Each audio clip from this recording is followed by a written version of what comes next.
Medina Munawwara, many a man came and settled in Medina. Meaning other people migrated along with the Prophet ﷺ or after him. Since these people had come there for the will of God, will of Allah Almighty, and to reinforce the Prophet ﷺ, to be there with him and taking the blessings of his blessed company. They had arrived empty-handed, and his honor, referring to the Prophet ﷺ, adopted a very strange way of their rehabilitation.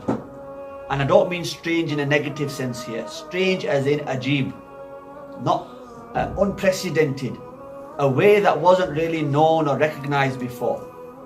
So the Prophet has put a very strange way for their rehabilitation to support these people who migrated with him or after him or before him.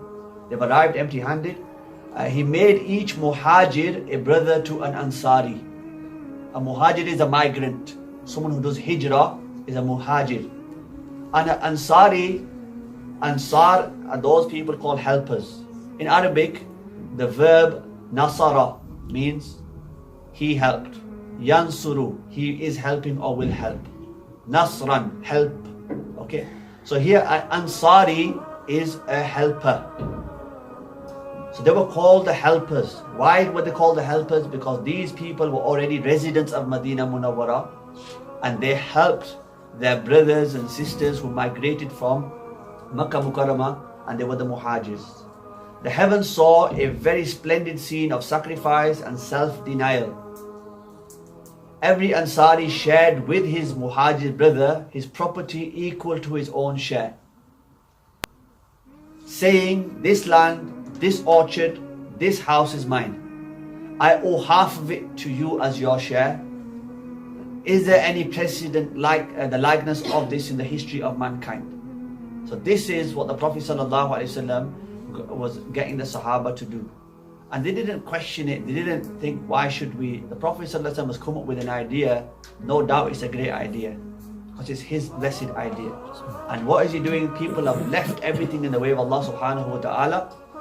They've left, they've migrated, they've brought nothing with them, because the non-believers in Makkah Mukarramah, they said, look, if you're going to go, then go. You can't take anything with you. We're not going to let you take your animals and your cattle and this, that, the other, your possessions. You have to leave them here, because you earned them in Makkah. So they have to stay here. If you want to go, go. But you have to leave everything behind. So they left everything behind that they had. And they went and migrated for the sake of Allah subhanahu wa ta'ala. Left everything. And that's the example of the new Muslims. That sometimes they are in a situation where they leave everything and they are migrating towards Allah subhanahu wa ta'ala. And they're at Allah's mercy. And they just think Allah will take care of us. When they get to the other side, in this scenario in Medina Munawwara, we need the Ansaris there to help them. The mentors are the Ansaris. The new Muslims are the Muhajirs. They're the ones who need that support. There needs to be somebody there to welcome them. There needs to be somebody there with a smile to assist and help and make them feel comfortable, make them feel at home. And then not only that, sharing your own property in equal way with them. And I'm not saying you should share your house with a new Muslim. Let me clarify this, right? Don't say to them that, my house, I'm going to put your name on my house and it's 50-50 now, tenants in common. Take half my car, I'll add you onto my bank balance. Don't do that. This is just an example of their generosity, right? But, don't be stingy and to buy them a cup of coffee or a nice chocolate muffin from Costa's or something like that.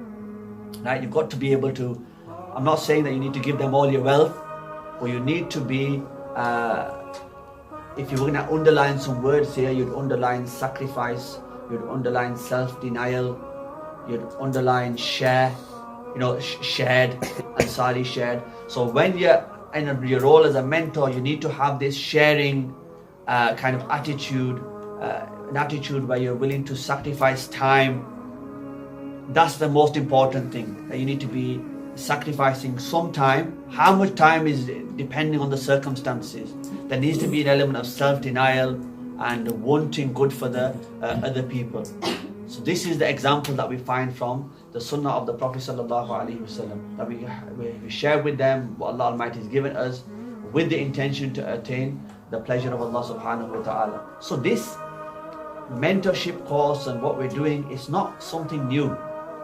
It's not really something that it's not out of Islam, but you just don't see these kind of things happening really, right? It's all, you know, Yarvi Sharif, you've got your Milad Mehfils, you've got various other annual events taking place, but this is actually the deen. This is the fundamentals of the religion, that we have people ready like the Ansar in order to be able to help other people.